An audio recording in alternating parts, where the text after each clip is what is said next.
The Bank of Mum and Dad has been overstated. Let's have a look.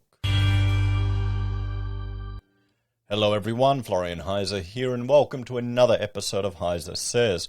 Grab your stein of coffee. Let's have a look at this article from Mortgage Business because it's discussing the Bank of Mum and Dad. Apparently it's been overstated, at least according to the Productivity Commission. Now, we've read articles in the past of how the Bank of Mum and Dad is one of the biggest banks in the country. You know, dishing out all this money to help people get into property, and it becomes a bit of a class divide. Now, I've got no issue with that. If people can afford to provide for their children, go right ahead. If they've gotten a lot of wealth, maybe from buying in property that just happened to go up due to fantastic investment skill called luck, and they want to leverage that to help their children get into property, yeah, I've got no issue with that. But let's have a look to see what they have to say about this, guys. So, the only issue, my only concern is that if people are pressured to provide this for their kids and they can't afford to do it, that's the thing. The Productivity Commission has insisted there is no strong evidence of parents giving large bumps to their kids' property purchases. A new research paper on intergenerational wealth transfers and the resulting economic effects from the Productivity Commission has estimated how much parents help their offspring enter the property market. As noted in the report, there is no comprehensive data on the Bank of Mum and Dad, which makes it difficult to assess the size or prevalence of parental assistance or differentiate between wealth transfers and loans or other help.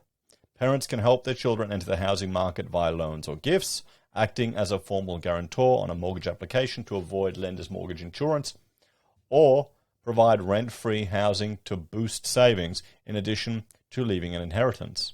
The Productivity Commission noted private sector surveys by comparison websites, consultants and mortgage providers resulted in small sample-based estimates of total lending from parents of around $35 to $92 billion. That's a big margin. The estimated range would place Bank of Mum and Dad somewhere between the 5th and 9th largest home lender when compared to total book values across providers.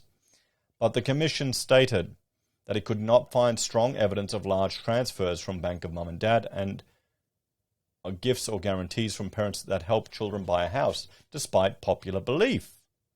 Despite inheritances and gifts more than doubling since 2002 and being projected to rise fourfold between now and 2050, the median gift parents gave to children of all ages was found to be around $1,000.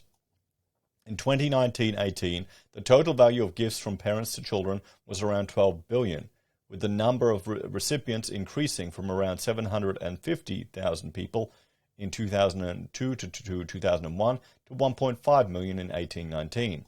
Average recipients for gifts were around 20 years of age at the beginning of their career, yet to start a family or purchase a home, and they tended to receive around $8,000.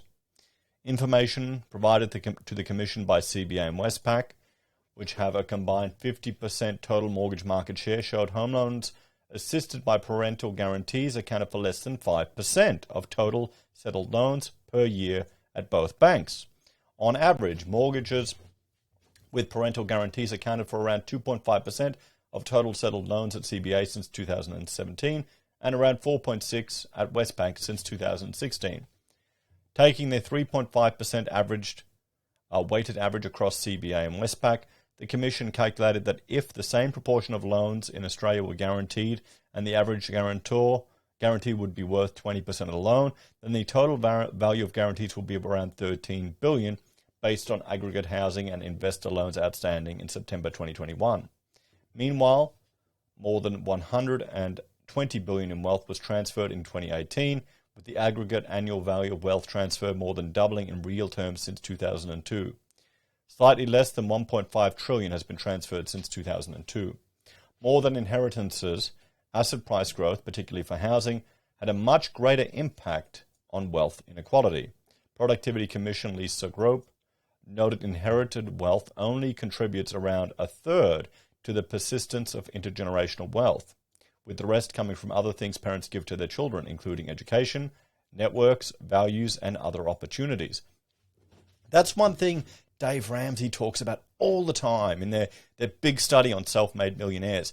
It wasn't inheritance. Most of them, it was, as we're seeing here, these other things. By the time people receive inheritances, they'll usually be well into middle age, about 50 years old on average. This limits the impact inheritance have on opening up lifetime choices and opportunities about career and family, she said. I mean, honestly, anything that we will receive, Rachel and I, from our parents, I imagine the majority of it will go to the kids.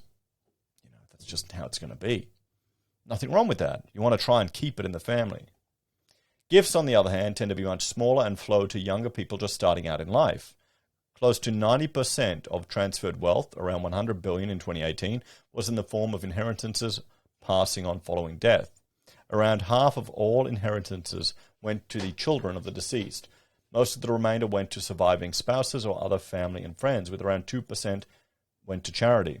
Although wealth transfers are projected to increase absolute wealth inequality, the Commission noted fewer wealthy people tend to receive transfers that are a larger share of their existing wealth. Wealthier people receive more inheritances and gifts on a dollar-for-dollar basis, but less as a percentage of their existing wealth, Productivity Commissioner Catherine de Fontenay said. When measured against the amount of wealth they already own, those with less wealth get a much bigger boost from inheritances on average, about 50 times larger for the poorest 20% than the wealthiest. Hence, wealth transfers tend to reduce the share of wealth held by the richest Australians, and our projection shows this is likely to continue. This may be a surprise to some, but it's been found in every other country that's been studied. So, there we have it, everyone. The Bank of Mum and Dad. Maybe it's not as big as people think. So this has been something that we've spoken about in the past. There have been many articles written about, and there's been a lot of hoo-ha about how unjust it is and how unfair it is. Or the argument that you actually need the Bank of Mum and Dad. Now, it's not big chunks of money, but I think a lot of them are getting gifts or are getting support. How many people have we heard of that have built property empires and they got started on just Macca's wage because they were working at home, paying no rent, and worked bloody hard? I mean, good on them. But still, there's more to the Bank of Mum and Dad than just big chunks of money and guaranteeing. Anyway, check out this last video about how big the Bank of Mum and Dad was now that we've seen this from the Productivity Commission. I guess it isn't as big as people were thinking. What do you reckon, everyone? Do you think it is?